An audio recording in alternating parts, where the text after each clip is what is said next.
Welcome to this explainer. Let's just dive right into this wildly creative and honestly hilarious alphabetic journey mapped out by Frog. Today, we're breaking down a fascinating linguistic and logical challenge from our source material, where a highly determined frog decides to write his all-new Alphabet Buddy book. His mission? It's incredibly specific. He wants to figure out exactly where all the animals are supposed to sit, going strictly in order from A to Z and using a rigid rhyming convention. We're going to track his progress letter by letter and see exactly how he handles the inevitable roadblocks along the way. Because, let's be real, if you've ever tried to force a chaotic situation into a perfectly organized system, you're going to absolutely relate to Frog's struggle here. So, let's get into it. To really understand Frog's whole system, we've got to start right at the beginning, the letter A. This is where the entire premise of the book is established. We have Dog and Cat acting as the audience and, honestly, the major skeptics here. When Dog asks what an aardvark will sit on, Frog doesn't skip a beat. He immediately answers that aardvarks are destined to sit on card sharks. And boom, this sets the foundational rule for the entire A to Z explainer. Every single animal must be assigned a seat that rhymes perfectly with its name. But as you'll see right away, Frog's logic is, well, highly literal. Now, what's super interesting about this is exactly how Frog defines his terms. Cat, quite reasonably, asks what a card shark actually is. I mean, in standard English, it's a metaphor, right? A skilled card player. But in Frog's universe, oh no, it isn't just a metaphor. It is, quite literally, a shark with excellent card skills. Specifically, a shark who is really good at playing the game Snap. So right out of the gate, Frog is literally bending reality to make sure his rhyming seats make perfect, literal sense for his book. From there, Frog really picks up the pace. He establishes a clear, undeniable rhyming pattern for the B and C animals. Baboons, they're matched perfectly with balloons. Crocs, matched with clocks. It's efficient, it's tidy, and you can tell Frog is feeling incredibly confident about his A to Z mission right now. But, as with any tightly structured system, anomalies are going to pop up pretty quickly. And here we hit our first real narrative obstacle, one that actually threatens the integrity of the whole book. Dog insists on being the D animal, but Cat logically points out two massive flaws with this plan. First, Dog actually gets confused about how spelling works, claiming D begins with dog. And second, the much more pressing issue, they've already covered dogs in previous seating arrangements, so Frog has to pivot and fast to maintain his alphabet structure. He smartly suggests donkeys instead, just to keep that D slot moving.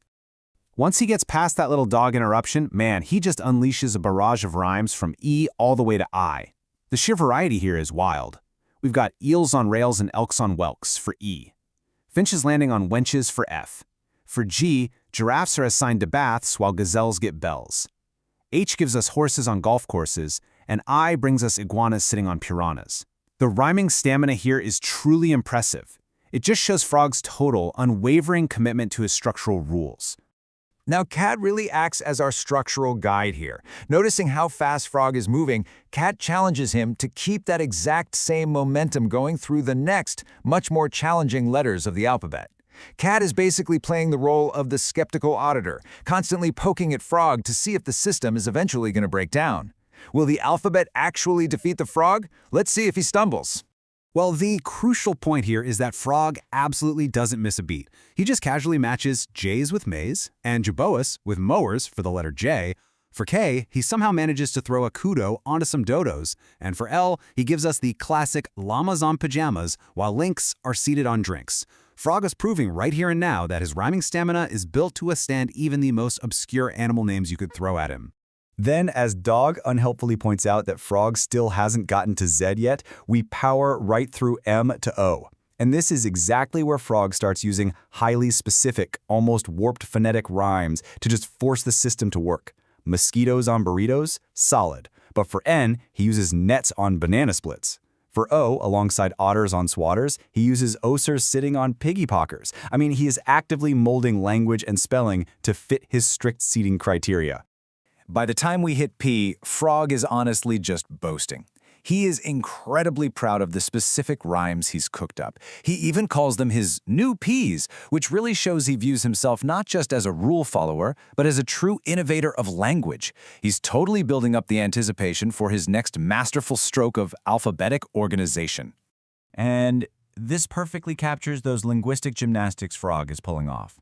He uses incredibly creative, almost unrecognizable phonetic pronunciations to make these seats match. Instead of possums, he says possums to rhyme with blossoms. Pigeons are placed on wedges. Pangolins become pangolins so they perfectly match mandolins. And pandas sit on verandas. You see what he's doing? Frog is literally bending the phonetic pronunciation of words to ensure his rhyming structure remains absolutely unbroken.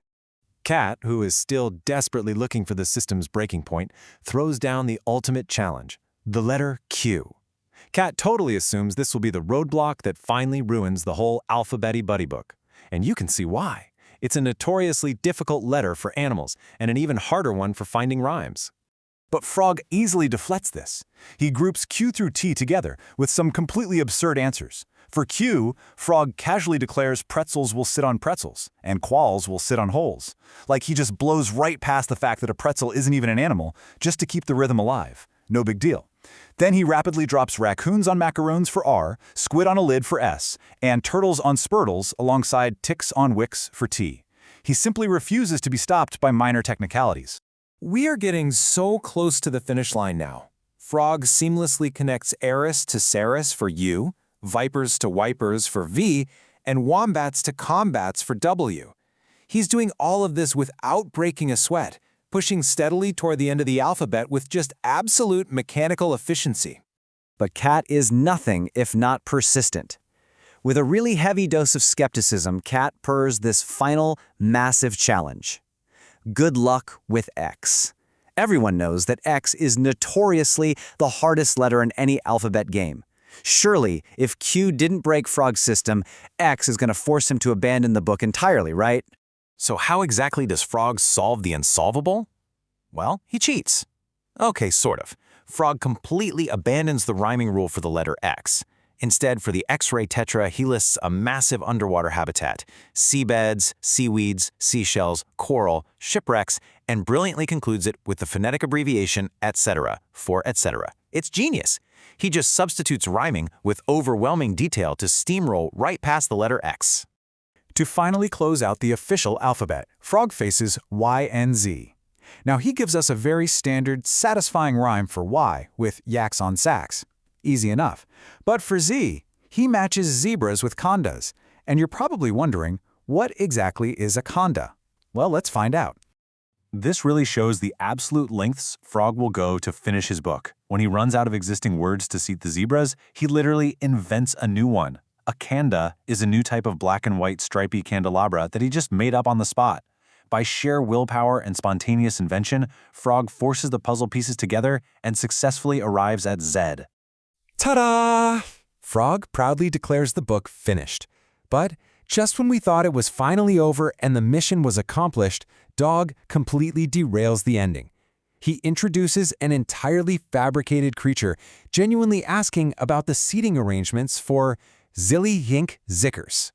Dog suggests that these Zilly-Dink Zickers should logically sit on frilly pink knickers, which, hey, it's a perfect rhyme, but the irony here is incredibly thick.